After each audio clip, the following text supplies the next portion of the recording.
दिल्ली रे चाषी संगठन पक्षर आंदोलन जारी रही बेले आज सरकार सहित रही आलोचना। अपराह 2टा समय आज केंद्र सरकार विभिन्न चाषी संगठन आलोचना रही। तेबे दीर्घ दिन धरी दिल्ली रे चाषी संगठन पक्षर आंदोलन करा जाउछि। दिल्लीर विभिन्न सीमा को जाम करी रखिछंती चाषी संगठन। एहारि भितरे सप्तम थर पई केंद्र सरकार आज चाषी संगठन बैठक बसिबाकु जाउछि। तेबे बैठक रे कौन निष्कर्ष बाहर तापरे नजर रहिबो। तेबे सेपटे राजनाथ सिंह कहछंती एही आईन चाषी हित पई आसीछि।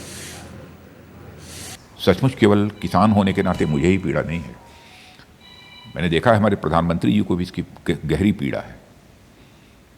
लेकिन प्रश्न ये खड़ा होता है कि जो तीनों यह बिल भारत की संसद द्वारा पास हुए हैं, कृषि संबंधित जो तीनों कानून बने हैं, वह किसानों के हित को, उनके हितों को ध्यान में रखकर बनाए गए। और बराबर जब से मोदी जी ने प्रधानमंत्री के रूप में जिम्मेदारी संभाली है, क्योंकि मैं कैबिनेट का एक सीनियर मोस्ट मेंबर होने के नाते मैं कह रहा हूं कि उनके साथ बराबर हर मुद्दों पर बातचीत करने का मुझे अवसर भी मिला है। मैंने देखा है कि किसानों को लेकर बराबर उन्होंने अपनी चिंता व्यक्त की है। और प्रारंभ से ही, और 2014 के पहले जब हम लोग कैंपेन के लिए जाते थे, चुनावी कैंपेन के लिए, उस समय भी कि देश के किसानों की हालत जब तक नहीं बदलेगी तब तक देश की हालत नहीं बदल सकती है। भारत को यदि धनवान भारत बनाना है तो भारत के किसानों को भी धनवान हमको बनाना होगा, यानी उनकी आमदनी को हमको बढ़ाना होगा। यह हमारे प्रधानमंत्री की सोच रही है और प्रारंभ से उनके द्वारा यह कोशिश की जा रही है।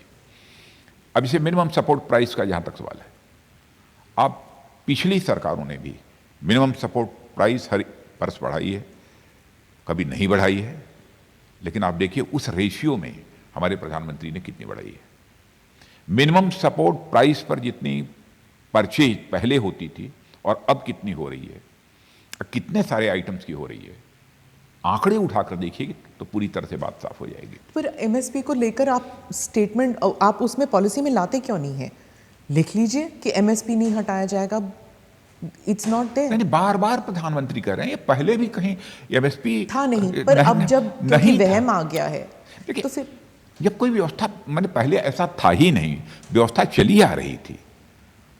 और आज भी प्रधानमंत्री कह रहे हैं, हम सब सारे लोग बोल रहे हैं, तो हम अपने ऐसे वचन से मुकर कैसे जाएंगे? लोकतंत्र में जो अपनी वचन से मुकर जाता है उसे तो अच्छी सजा यह जनता दे सकती है। लोकतांत्रिक व्यवस्था में यह अधिकार उसे प्राप्त है। जो हम कह रहे हैं उस वचन को पूरा करेंगे और आगे बढ़कर पूरा करेंगे।